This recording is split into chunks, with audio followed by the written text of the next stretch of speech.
Dans cette séance, du coup, nous allons nous occuper de notre table basse. Donc, du coup, ici, on a donc le blockout. Comme d'habitude, on prend notre blockout, on le déplace dans la collection respective.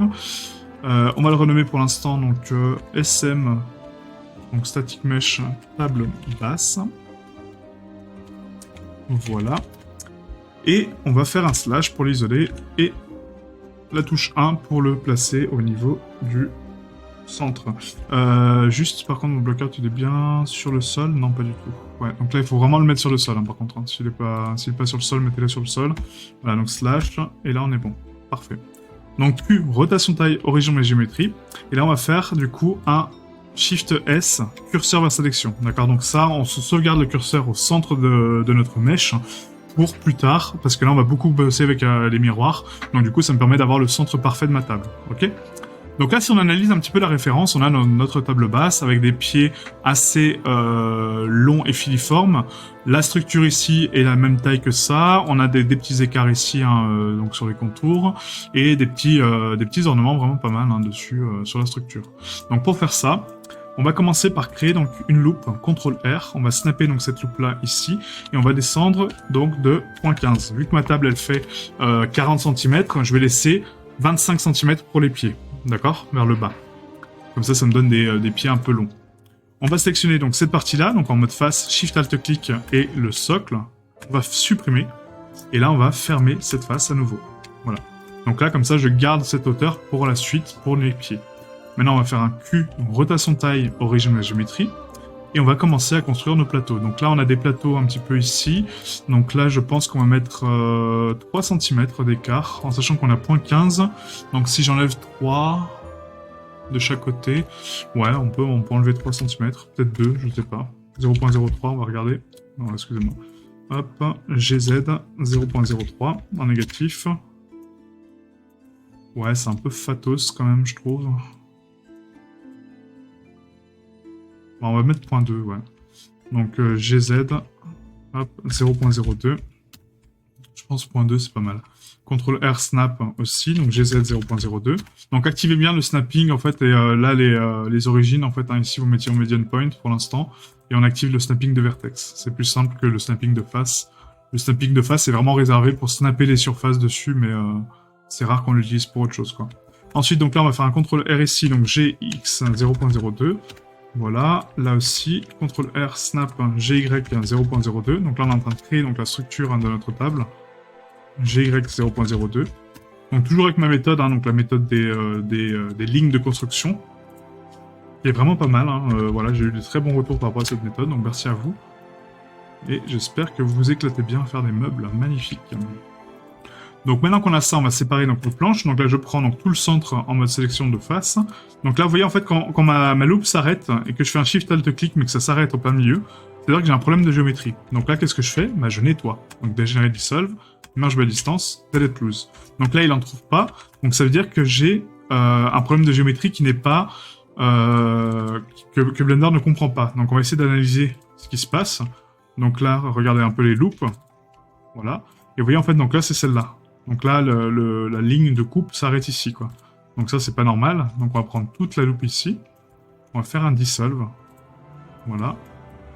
Hop. Et là, on va regarder si maintenant c'est cohérent. Donc là, c'est constant. Non, toujours pas. Donc c'est celle-là qui pose problème, je pense.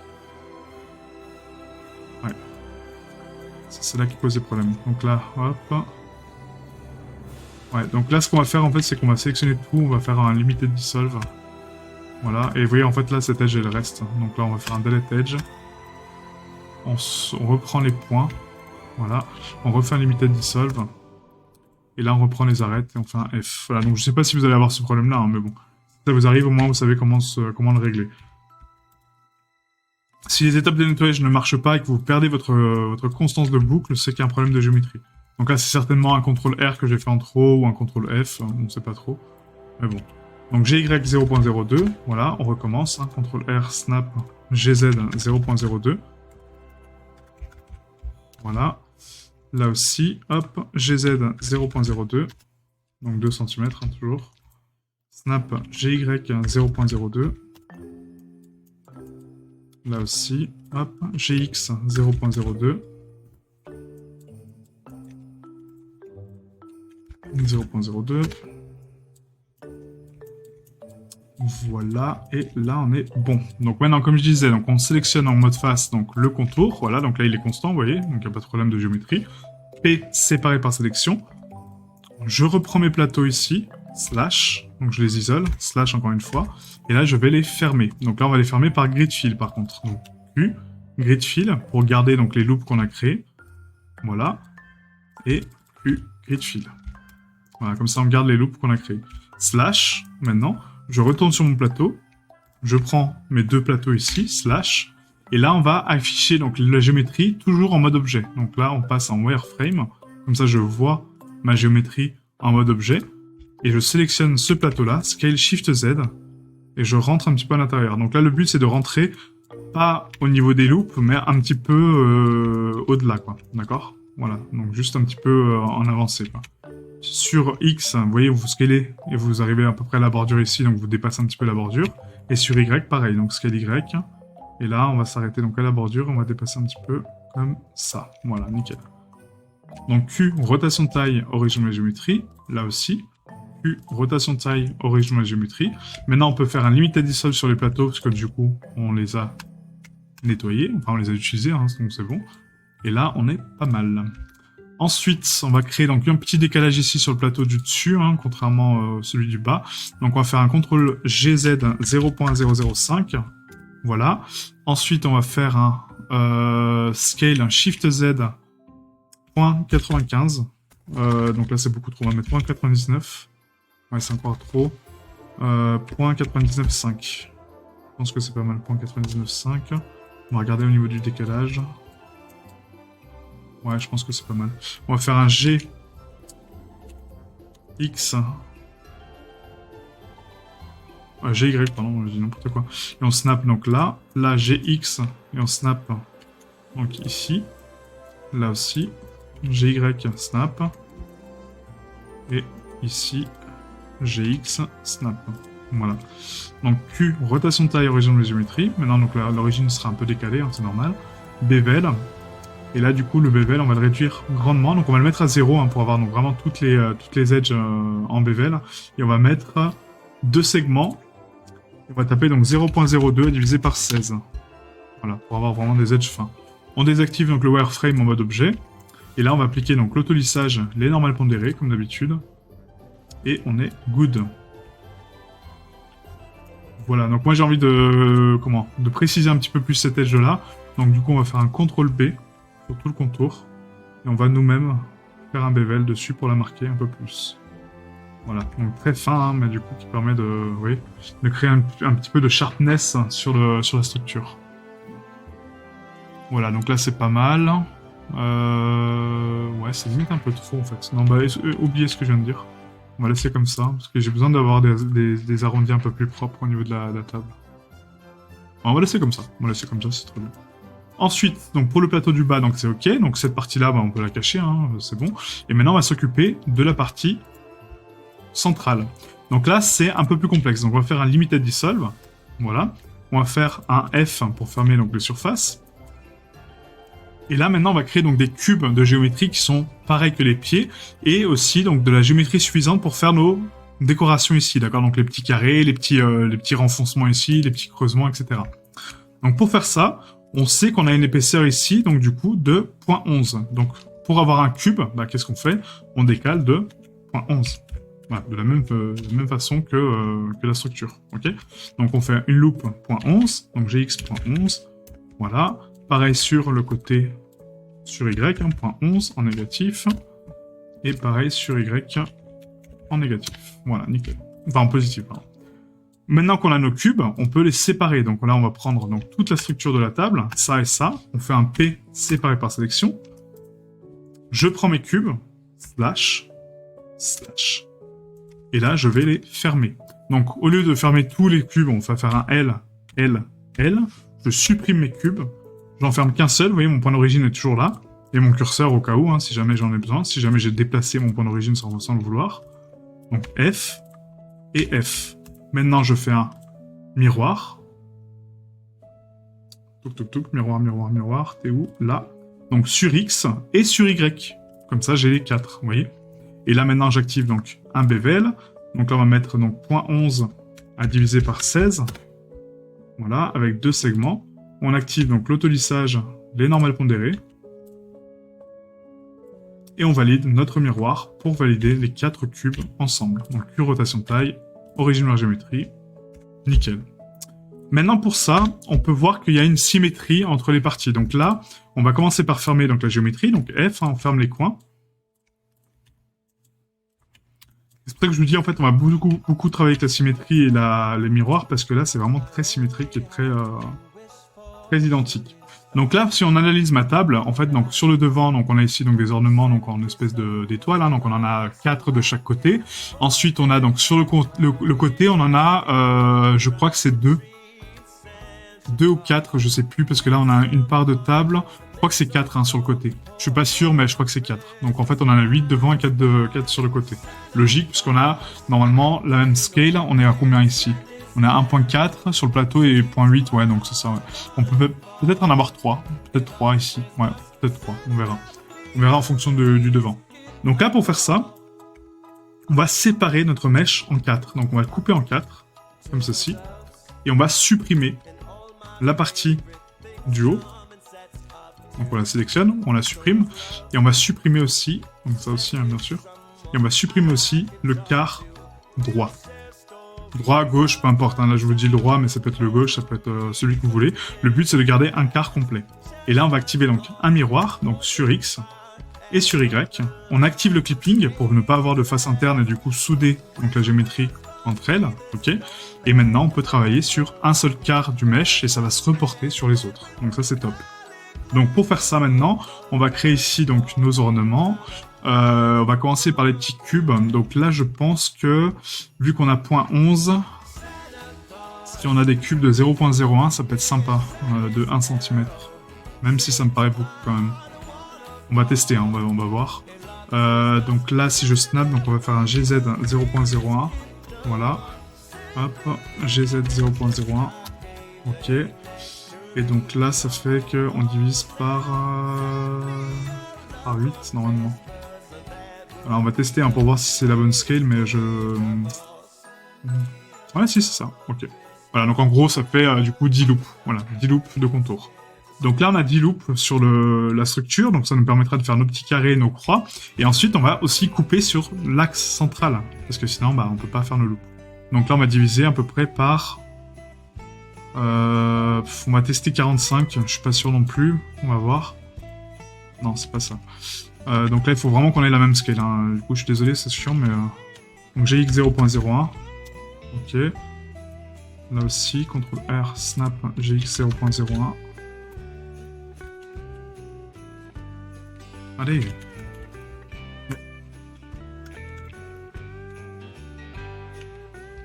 D'accord, il veut pas parce qu'il l'a clippé. Bon, c'est pas grave, on va se baser par rapport à ça.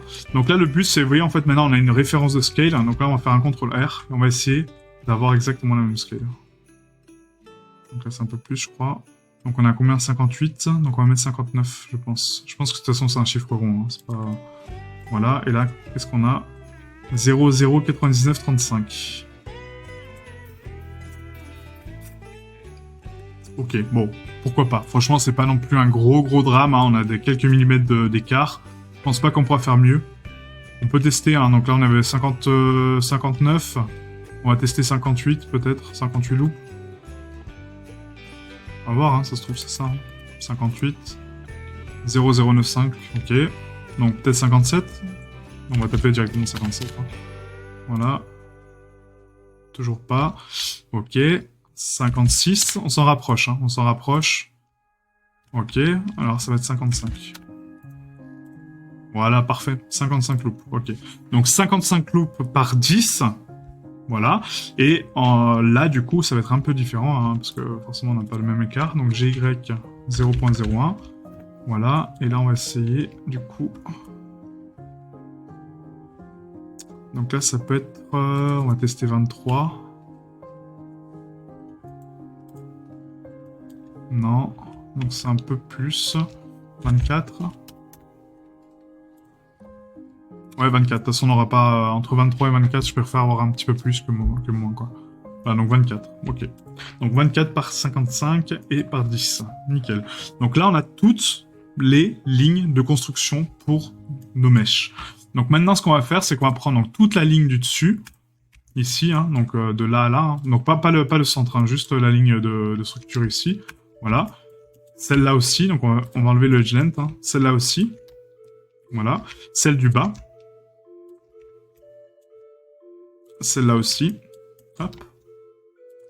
Et là, on va faire un inset, et on va rentrer de 0.009, donc là, du coup, ça va être 0.001, voilà, donc du coup, c'est l'inverse, hein, parce qu'on rentre à l'intérieur, donc c'est en négatif, donc 0.001, extrusion sur les normales, donc là, on fait un CTRL-Z, on active donc les origines individuelles, très important, extrusion 0.005, c'est beaucoup trop, 0.003, ouais, 0.003, ensuite, on fait un scale global, d'accord, sur la structure, et on les scale de 0.5. Non, c'est beaucoup trop. On va mettre 0.75. Voilà, 0.75, ça me paraît pas trop mal. Et là, on a le petit carré. Donc, certes, un peu plus écarté que cela. Hein. Si vous voulez faire moins écarté, bah, vous les faites moins écarté, il n'y a pas de souci. Mais là, c'est pas mal du tout, clairement. C'est vraiment pas mal du tout, quoi. Donc, on active donc, le bevel pour voir un petit peu ce que ça donne. Ok. Donc là, le bevel n'a pas d'importance en termes de valeur parce qu'on ne pourra pas aller au-delà des carrés. Donc, du coup, on s'en fout de la valeur. On tape pas de valeur cette fois-ci. On active juste les normales pondérées, l'autolissage. Et on lisse à 30 degrés. Même plus, parce que du coup, on veut que les ornements soient tous ornés. Donc, de toute façon, 30 degrés, normalement, ça fait le taf parce qu'on n'a pas d'écart. Ouais. Donc, 30 degrés. Voilà, 30 degrés, c'est pas mal. On va activer donc juste là les arrondis, donc au niveau du profil de bevel en arc, pour avoir donc des ronds et pas des triangles. Voilà, c'est un peu plus joli, hein. Voilà, donc là on a des ronds, on n'a pas des triangles. Et on est pas mal du tout. On est pas mal. Donc maintenant pour les petites croix, ça va être un peu plus complexe dans le sens où on en a 4 de chaque côté, d'accord? Donc on va faire un 1, on va passer ici en edit, donc CTRL 1, pardon. Et là on a 4 croix de chaque côté, donc du coup... On va regarder donc la quantité de faces qu'on a ici. Donc là, quand vous sélectionnez donc une ligne de face et que vous voulez voir donc la quantité de faces que vous avez, vous voyez, on l'a ici en bas.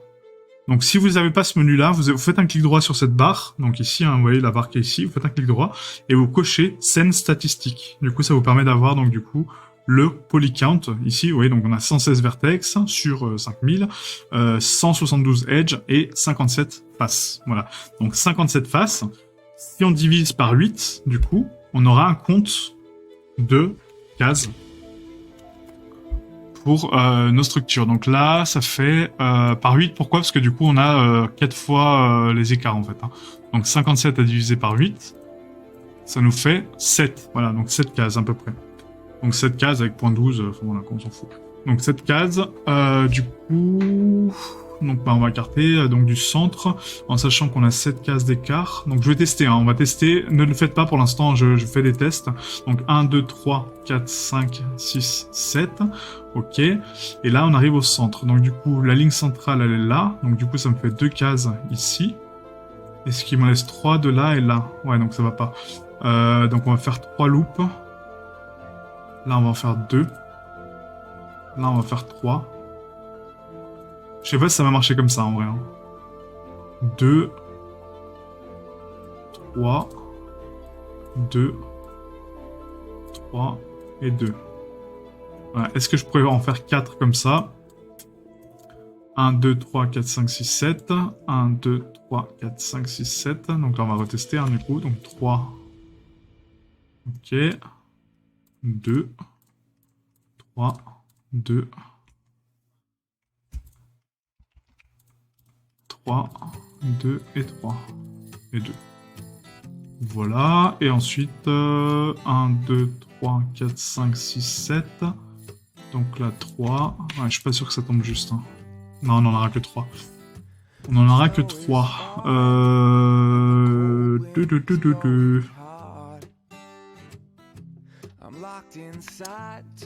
Je vais quand même aller au bout de mon idée, hein, parce que du coup, il faut que je me rende compte... De toute façon, je me rends compte, hein, je vois que c'est pas bon, mais c'est juste pour voir après comment je peux agencer autrement. Donc 3. Donc pour l'instant, ne le faites pas. Hein. Je vous laisse l'étape aussi de réflexion, hein, ça peut être intéressant. Mais là, je suis pas bon. Hein. Ah oui, j'en ai 4 là, merde. Donc là, du coup, ça fait 4. Donc si je fais ici au centre, ça va me permettre de voir en fait ce qui me reste comme structure. Voilà pourquoi je fais tout, hein. C'est pas un côté débile. C'est justifié. 3, voilà, 2, 3 et 2. Ok. Donc là, du coup, si je fais un écart donc, de 7, ça me laisse 1, 2, 3, 4, 5, 6, 7, 8, 9, 10 à la fin. Donc ça veut dire x3. Donc si je fais un écart de 8, du coup il me restera... Si je rajoute donc 8, donc ça fait 9, 8, 7, ouais. Donc il nous restera toujours une loupe en plus. Donc là on va faire un écart supplémentaire ici au centre je pense. On va décaler de 1 et après on décale de plus quoi. Donc là si on recommence, donc du coup on va faire le centre. Donc le centre il est là, d'accord. Donc quoi qu'il arrive, de toute façon j'ai besoin de 3 cases. Donc on va mettre ici donc 1, 2, 1, 2, 3, 4. On va faire 4, voilà. Donc tac, 1, 2, 4, 1, 2, hop, 1, 2 et 1, 2. Cette étape-là, c'est un peu la plus complexe parce que du coup, le motif, en fait, il change en fonction des loops, en fait. Donc là, ça fait 4 fois déjà que je fais la table hein, pour vraiment me voir. Et vous voyez, à chaque fois, c'est pas pareil. Donc du coup, 1, 2, 3, 4, 1, 2, 3, 4. Donc là, tac, 3. Parce qu'avant, je donnais une scale plus grande au pied, après une scale plus petite. En fait, ça va dépendre vraiment de la scale, de l'épaisseur qu'on a au départ, quoi. 2 et de la taille que je donne ici aussi. Là, c'est la première fois que je teste avec 1 cm. Donc, tac. Ouais, ça ressemble pas de ouf hein, au pattern, mais en fait, le but, c'est d'avoir un truc un peu symétrique, en fait. Donc, même si on en a plus, c'est pas grave. Donc, 4. Donc, 1, 2, 3, 4. Ok. Donc là, c'est reparti. Donc, 3, 2, 3, 2, 3. Là, je pense que c'est bon. De toute façon, vous pouvez le faire du coup avec moi. Là, je pense que c'est bon. De toute façon, on aura les cartes qu'il faut. 1, 2, 3, 4. Voilà, et les 2, 3. Et puis c'est bon. Voilà, nickel. Perfect. Donc 4, enfin 3, pardon.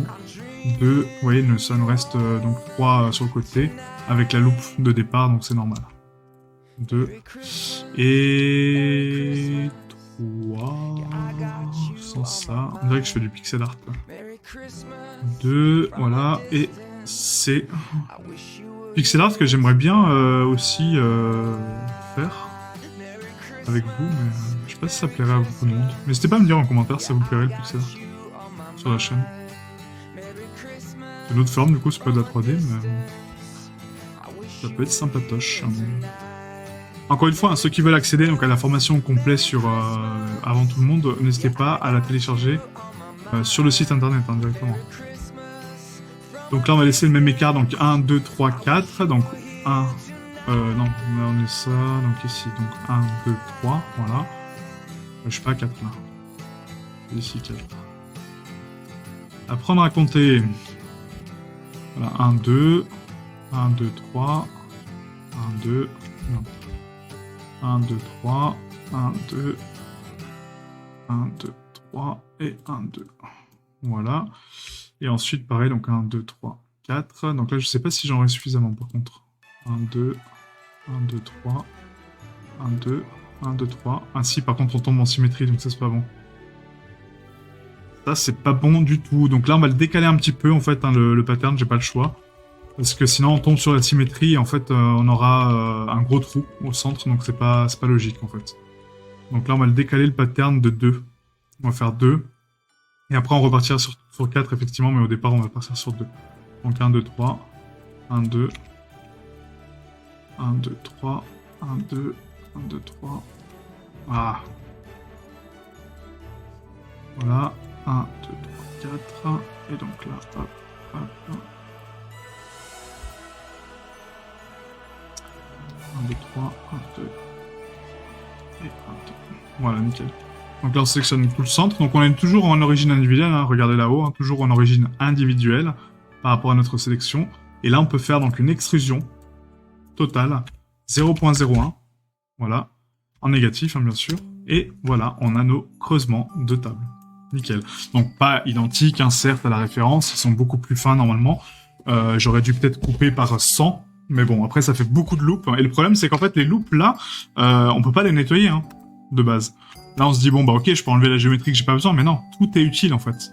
Il y a que quelques-unes loupes qu'on peut enlever, donc à la limite celle-là, vous voyez, les loupes de structure, mais sinon tout le reste, bah ça j'en ai besoin pour mon carré là, ça aussi, enfin voilà, toutes les lignes en verticale j'en ai besoin, et en horizontal, il y en a que bah, 2 que je peux enlever en fait. Voilà ce qu'on peut enlever. C'est tout. Sinon tout le reste sert à structurer ma géométrie, à la quadriller, à la comprendre. Donc voilà, je vous conseille pas de nettoyer votre mèche. Hein. Là du tout. Quoi. Donc maintenant qu'on a ça, hop, on va faire ici donc un Q, rotation de taille, horizon de la géométrie. Non, pas du tout, on applique le miroir, excusez-moi, j'ai oublié que j'avais un miroir. Donc on applique le miroir, donc Q, rotation de taille, horizon de la géométrie. On rentre dans le mesh pour vérifier si on n'a pas de bug, non. Et là, on est bon. Et on voit que le bevel, vous voyez, en fait, hein, il dépassera jamais donc la structure de carré, parce que du coup, peu importe la valeur, hein, je peux mettre ici 150, ça changera pas, d'accord? Parce qu'il peut pas aller au-delà de sa propre limite. Donc ça, c'est un bon point. Maintenant qu'on a ça, donc on va faire un Alt H, on va afficher notre plateau, et on va faire nos pieds. Donc là, les poutres ici, enfin les cubes, sont un peu trop forts au niveau du bevel. Donc on va rediviser par 2, voire 4. Non, 2 c'est bien. Non, ouais, 2 c'est bien. Oh, non, 4, ouais, on redivise par 2 encore une fois, excusez-moi. Il faut vraiment que j'ai des bevels fins. Et là, on va faire nos pieds. Donc pour les pieds, c'est assez simple, on va faire un Shift D, GZ. On va snapper donc nos cube, parce que du coup c'est la même dimension, hein, donc on réactive median point, on réactive le snapping de face, GZ, je snap, voilà. Maintenant on va faire un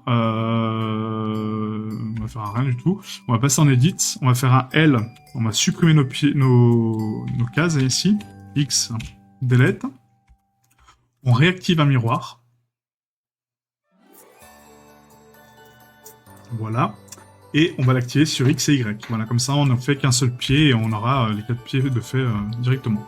On prend donc le mode face ici, on fait un GZ dans les snaps en haut, GZ 0.02. Là, on décale de 2 cm hein, pour les pieds. Donc ici, vous voyez, donc c'est cette bordure-là. Je pense que c'est pas mal, ouais, 2 cm. Maintenant, on fait un Shift S, curseur vers sélection. Shift A, mesh, on prend un cylindre. Scale 0.1, scale 0.1, GZ, on décale, GZ, on resnap, voilà. Et là, je vais faire un scale Shift Z, et on décale mon cylindre, donc à peu près en bordure de pied, hein, donc à peu près comme ça, quoi. Voilà, donc là, c'est pas mal. Voilà. Je regarde la scale maintenant de mon cylindre, donc Q, edge length, donc là, ça fait 2 cm, donc c'est parfait. Q, rotation de taille, origine de la géométrie. Et là, on va surélever un petit peu, donc le cylindre, on va le monter de 0.01. Voilà. Ensuite, on va faire donc une extrusion. Donc je pense qu'on va faire un écart de 0.05 à chaque fois. Ouais. Donc là, on a 0.01. Donc maintenant, on active donc le edge length. Là, je vais faire une extrusion 0.005. Voilà. Extrusion 0.01 en négatif, hein, toujours. Voilà. Ensuite, on arrive ici, donc encore une fois, extrusion 0.005. Voilà. Là, on a le décalage donc ici, donc ça fait ça, ça, ça, ça. C'est ça, hein, ouais. Et ça. Donc là, on va faire extrusion 0.02. Même plus, on va mettre 0.03. 0.03. Extrusion 0.005. Voilà. Extrusion 0.01. Extrusion 0.005. Donc GZ 0.005. Voilà. Extrusion 0.001. Encore une fois. GZ 0.01, pardon. Voilà, comme ça, 0.01. Et après, donc on a la grande structure ici. Donc là, on va faire une extrusion snap sur le sol. Voilà, comme ça, on est propre. Là, je vais faire un CTRL-Z, GZ 0.04, je pense. Extrusion 0.005. D'accord, donc GZ 0.005. Ok, donc là, il y a 2 loops. Donc, encore une fois. J'ai appliqué la rotation en plus. Hein. Bah oui. Alors, on reprend le plateau. Donc, Shift S, curseur de sélection. Puis, origine vers curseur 3D. Excusez-moi. J'aurais pas dû appliquer la scale. Donc là, hop, CTRL R, donc snap. GZ 0.04. Voilà. CTRL R, snap. GZ 0.005. Et là, on va refaire donc CTRL R, snap. GZ 0.01. Mais pourquoi il me fait ça? GZ 0.01. Voilà. Ensuite, on repart en GZ 0.005. Et là, on est bon. Donc là, normalement, j'ai ma structure ici aussi. Donc CTRL R, GZ 0.005. Voilà. Nickel. Donc maintenant, on prend donc toutes nos loops à 0.005, hein, donc ici. Donc ça, ça, ça, ça, ça. Extrusion scale, Shift Z, 0.95. Voilà, donc on rentre de 0.05, du coup, encore une fois. Et là, on va faire des loops centrales, donc sur chaque structure. Donc CTRL R, CTRL R, CTRL R, CTRL R, CTRL R, CTRL R, CTRL R et CTRL R. On passe en sélection d'arrêt, maintenant on prend donc toutes les loops qui font 0,0,01, d'accord, enfin 0,01, donc ici. On fait un scale Shift Z 1.2, voilà, CTRL B, et là on tape 0.05, 0.005, pardon. Bah non, c'est beaucoup plus, pourquoi c'est un... Ah non, c'est 1.1, excusez-moi. Donc scale Shift Z 1.1, désolé, CTRL B, 0.005, voilà, et là on augmente par 5 loops, donc ici. Donc on augmente ici, 5 loops, et 0.005. Voilà, pas plus. Comme ça on a notre arrondi propre. Ensuite... Là, par contre le bevel il marche ou pas? Dégénérer dissolve. Ouais, oui, j'avais la géométrie dégénérée, quoi. Voilà, dégénérer dissolve, comme ça, là ça marche, voilà, nickel. C'est beaucoup plus joli. Donc là pareil, donc scale Shift Z 1.1, CTRL B. Là on peut le faire à... De toute façon, si l'écart il est pareil, quoi. Donc CTRL B, et là on augmente donc de 0.01 au niveau du bevel. Voilà, avec 5 loops. En sachant que là on a 0.005, et là c'est par 3. Donc non, c'est 0.015, pardon, pour avoir l'écart.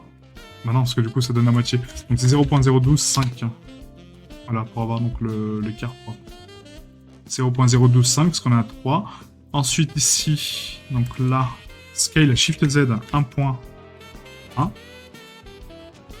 S'il veut bien, voilà. Là on arrondit un peu plus, hein, voilà. On peut faire manuellement comme ça. Donc le but c'est d'avoir une symétrie en fait, hein, ici. Voilà, une constance de quad. Et là aussi, donc scale Shift Z 1.1, CTRL B, on écarte. Donc toujours avec 5 loops. Voilà, parfait. Et on a nos petits pieds de table. Parfait. Donc là on valide donc le miroir. Voilà. On fait un Q, rotation de taille, origine de la géométrie. Et maintenant sur toute la structure, on va la sélectionner. On va faire un nettoyage, donc dégénérer dissolve, merge by distance, delete loose, il n'y en a pas. Ok. J'applique maintenant ma rotation, ma taille, mon origine vers ma géométrie. Je vérifie mes normales, donc face orientation. Ok, tout est bleu, nickel. Je fais un slash, hein. Tout est bleu. Parfait. La seule chose qui me manque, c'est de corriger les n-gones sur mes pieds. Donc là, je sélectionne mon pied, enfin mes pieds du coup. L, L, L. Donc soit avant le miroir ou après, hein, peu importe. Hein. CTRL I, H, slash. Je prends mes faces ici. Voilà. Tac, tac. Tac, tac. Extrusion scale, Shift Z. On rentre à l'intérieur. En origine individuelle. Très important, hein. Scale, Shift Z. Voilà, on rentre un petit peu. Et là, je vais faire un Loop Tools Bridge. Donc, je sais pas s'il va comprendre les 4. Normalement, si, ouais. Voilà. Donc ça, c'est pour éviter le grid fill, parce que le grid fill, en fait, ça prend beaucoup de géométrie pour rien. Et là, on les voit pas. Là, c'est des pieds, d'accord? Donc, si vous voulez les remplir en bas pour le socle, pour que cette table, après, vous puissiez la faire tomber et qu'on voit les pieds, éventuellement, ou autre, vous pouvez faire un grid fill en bas. Mais sur le socle, là, ça sert pas à grand-chose, en fait. Le but, c'est d'avoir une cohérence de géométrie, mais pas forcément d'avoir un grid fill partout, quoi. Si on voit pas la surface, vous faites juste comme ça, une extrusion scale et un bridge. Et du coup, votre géométrie est propre. Elle est solidifiée, elle a du volume, elle a de la cohérence, mais elle n'est pas ultra dense non plus pour rien. Voilà. Parfait, parfait. Donc maintenant qu'on a ça, on va assigner les matériaux. Donc là, on va renommer un petit peu donc, les éléments, hein, comme ça on est propre. Donc SM... SM pied table basse. Voilà. Ensuite, on a donc ici les cubes. Je pense qu'on peut les join... avec ça, avec le plateau, hein, directement. Bah, ouais, pareil, ça aussi, hein, CTRL J, hein, ça sert à rien, de les séparer. Et là, on va faire donc SM, plateau, table basse. Je me demande même si on peut pas tout fusionner en vrai. Non, parce que le bevel est quand même un peu plus important ici. Donc non, on va pas fusionner parce que sinon ça va me fausser mon bevel de pied. Et ça, j'ai pas envie. Donc là, ça va être Plateau, table basse. Oui. Donc, du coup, on a 2 mèches pour cette table basse. Donc maintenant pour les matériaux, donc sur la table ici, on va avoir donc du bois médium et du bois clair, hein, comme d'habitude. Donc bois clair et du bois médium. Voilà, et sur les pieds, ça sera principalement du bois médium. Ouais, du bois médium sur les pieds. Voilà. Et pour le dépliage UV, donc là, c'est assez simple, dans le sens où on a donc des faces propres. La seule chose, c'est nos cylindres qui sont un petit peu plus complexes. Mais regardez là, si on prend donc la sélection d'Edge, Select Sharp Edge, on prend tous les contours de notre mèche. Donc CTRL E marqué Sim. Donc là, c'est parfait. Et maintenant, on va couper la géométrie au centre. Sauf que je ne vais pas prendre n'importe quel centre, je vais prendre un centre qui est à l'intérieur. Donc ici, vous faites un Shift-Alt-Clic. Voilà. Là aussi, donc un peu caché hein, ici. On va prendre donc lui. Shift-Alt-Clic. Là aussi. Shift-Alt-Clic. Voilà. Et Shift-Alt-Clic. Pas là, on va mettre là. Voilà. Tac. CTRL E, marqué Sim. Là, je reprends tous mes mèches. U, Unwrap. Et là, j'ai un dépliage nickel chrome. On va faire un CTRL A, CTRL P. Vous voyez, on recalcule donc la densité du mesh et on le réassigne. Voilà. Et là, si je passe maintenant donc, dans mes matériaux, on va assigner donc, les différents matériaux qu'on veut. Donc là, ça va être du bois médium. Là aussi. Là aussi. Là aussi. Et les pieds. Voilà. Donc il n'y a pas grand chose à modifier. Hein. Bois médium et bois clair. Voilà, nickel. Non, pas le plateau par contre. Pas le plateau, Mister, c'est ça que je veux. Voilà. Comme ça, on a du bois médium et du bois clair. Parfait. Oui, sympa la table, hein, franchement. Et maintenant, ce qu'il faut faire, c'est du coup recalculer la scale des éléments, parce que sinon là, on n'a pas de cohérence par rapport à la scène. Donc comment on fait ça? Rappelez-vous, on passe en mode objet, on sélectionne donc notre objet ici avec bois clair, on prend Select Link Material, donc ça prend tous les matériaux qui sont en bois clair, on les prend tous ensemble. Et ici, dans UV, on va faire un CTRL A, CTRL P. Je sais pas si ça a marché, là, du coup. On sélectionne tout, CTRL A, CTRL P. Voilà, là, c'est bon. Nickel. Voilà. Donc ensuite, pareil pour le bois médium. Donc je prends le bois médium, Select, Link, Material. Ok. Je prends mes bois médiums. Sauf que là, faites attention, parce que du coup, ça sélectionne, vous voyez, aussi le bois clair, hein, parce que vu qu'il est compilé, c'est pas bon. Donc, Select, voilà, on prend donc tout ce qui est bois médium. Voilà, et là, on fait un CTRL A, CTRL P. Voilà, pareil pour le bois clair, hein, du coup, parce que je pense que ça a foiré, en fait. Donc là, on fait un Select. Alors, attendez, hop, on recommence. Donc, bois clair, objet, Linked Material, voilà. Hop, on passe en edit, hein, donc là on désélectionne tout et on fait un select ici, voilà. Ouais, c'est ça, parce que là j'étais en train de donner la même cohérence aux deux bois, ce qui n'est pas le cas. Et CTRL A, CTRL P, voilà, nickel. Et là on est propre, de ouf, voilà, on a créé notre table basse propre. Impeccable. Donc on sauvegarde. Et la prochaine étape, ça va être le guéridon, voilà, c'est rapide, hein, je pense qu'on va en profiter pour faire guéridon et lampe. Tous ensemble, je sais pas, ça va dépendre de la durée de la vidéo, mais je pense que le guéridon c'est vraiment pas compliqué. Le lampadaire non plus, c'est un peu les mêmes méthodes, hein, c'est la même structure. Après, ce qui est plus long, c'est l'ampoule, et encore, hein, l'ampoule, vous allez voir avec la technique que je vais vous donner, c'est très simple. Mais voilà. Là, par contre, j'ai l'impression que le bevel, il est pas... Le lissage, il me paraît étrange ici, non? Non, il est bien. Non, il est très bien. Il est très bien, j'ai rien dit. Voilà. Donc merci à vous du coup, et je vous dis à bientôt pour la prochaine vidéo. Ciao, ciao.